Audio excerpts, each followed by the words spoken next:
Emery McClendon and his wife Queenie are the parents of 3 boys. Emery served in the U.S. Air Force and the Indiana National Guard. His first involvement with speaking in defense of freedom in the U.S. Constitution came through assisting with two-way amateur radio communications at the Fort Wayne, Indiana Glenn Beck Rally for the Troops and with the National Glenn Beck Rally in Huntington, West Virginia. He got involved in the Tea Party movement through Blog Talk Radio during the first Tea Party of April 2008 by helping broadcast the event. He's a motivational speaker at many rallies and events to teach citizens how important it is to save our Constitution and the Republic. A member of the National Project 21 Black Leadership Network, Emery's outstanding grassroots organizing was recognized by Americans for Prosperity with their Activist of the Year Award in 2010. You will quickly see why that honor was well deserved. Emery McClendon. Love you, brother.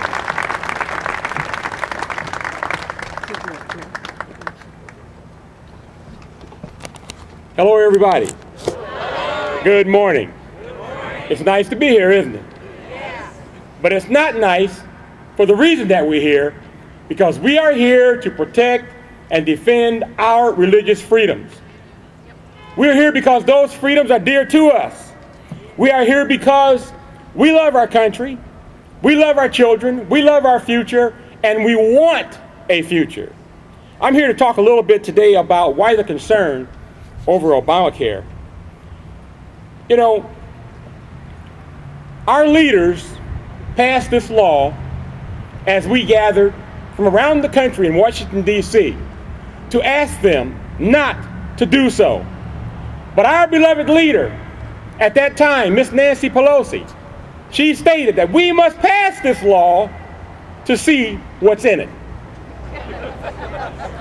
And now we are seeing exactly what is in it. I want to go over quickly a few things that's in this law that will detrimentally affect us and our religious beliefs and our freedoms. First of all, the employee mandate.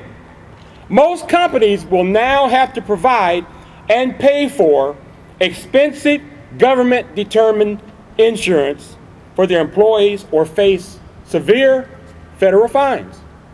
And I'm telling you, most of the companies, especially the larger companies and the smaller companies as well, they would rather pay the fine than to continue to pay the insurance because it'll be a whole lot cheaper for them to do so. So who suffers? We, the American citizen, will suffer. Health care will not be as we have previously known it here in the United States of America. We have the greatest healthcare system in the world, and I'm sure, like me, each and every one of you are proud of that fact today. There's an anti-conscience mandate.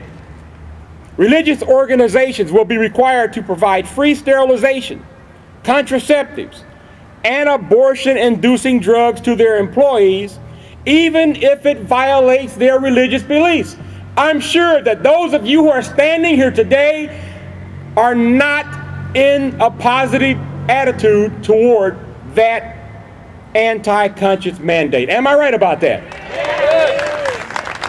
This is the United States of America, and our founding fathers founded this nation for we the people.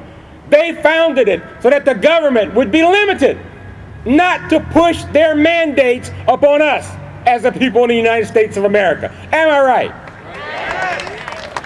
Now, the only way that you're going to stay warm today is to clap, is to laugh, and to move. I am going to try to motivate you to do just that today. There will be new and higher taxes under the Obamacare law.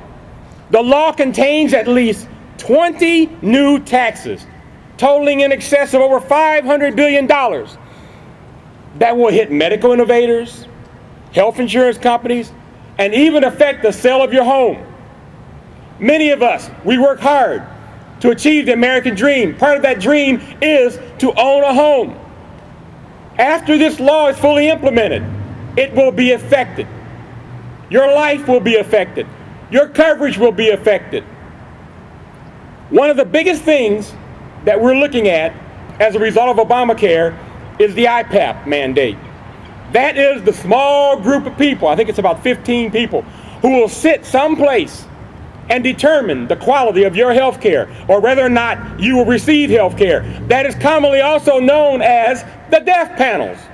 How many of you want a panel of people to be looking at a computer screen instead of your name and your health problems to determine whether or not you will receive adequate health care here in the United States of America? That is not what we want, Mr. Obama. It is not what we want, Congress. It is not what we want, and we will stand and fight to make sure that it doesn't happen. You know, the only way that we can make sure that this doesn't happen is at the ballot box on November 6, 2012. We must put legislators in positions that will respect the United States Constitution and our religious freedom and the Founding Fathers' beliefs. We must also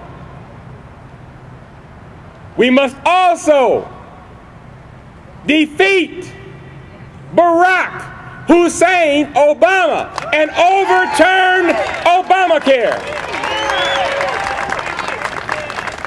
State exchanges are another part of the healthcare system. Medicare payment costs will be cut.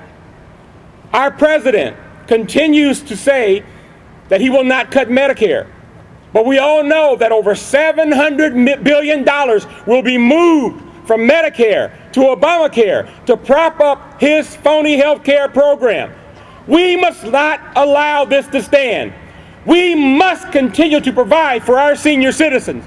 We must continue to have adequate health care. But we must come up with ways to do that that is in conjunction with the American way, not by mandates, not by cuts to our seniors, not by placing our citizens in a position whereby we will become like the states of Europe. We are the United States of America, not the United States of Europe, and we will continue to fight to be so. Healthcare costs will increase. Several foundations have studied it and found out that many insurance policies will double. Some of you have already seen this. You've seen your coverage cut, your employee contributions cut, and your contributions rise. There will be higher healthcare costs, government control over doctor decisions, huge deficits in the Obamacare bill. And one of the things that really trouble me is that there will be 159 new boards and agencies and programs tied in to the Obamacare bill. The Obama administration will also work very diligently over the next few months to make sure that these octopus-type bills and agencies and boards will not be able to be removed. So we need to make sure that we get out to vote on November 6th. We need to get rid of Mr. Obama. We need to make sure that we have people that will work for us, for our children, and for the future of the United States of America. And I will close by letting each and every one of you know that we must stand together, but most importantly, we must realize that it is God, our Father in heaven, that gives us the ability to be who we are and to save this country. We must look to Him and to His Son, Jesus Christ, who gives us the liberty. And we must spread the word that His people who are called by His name must humble themselves and pray, seek His face, and then He will hear from heaven and heal this land. Are you with me? Let us continue to protect our religious freedoms, the rights of our children, and move forward and not backwards. Thank you. God bless you.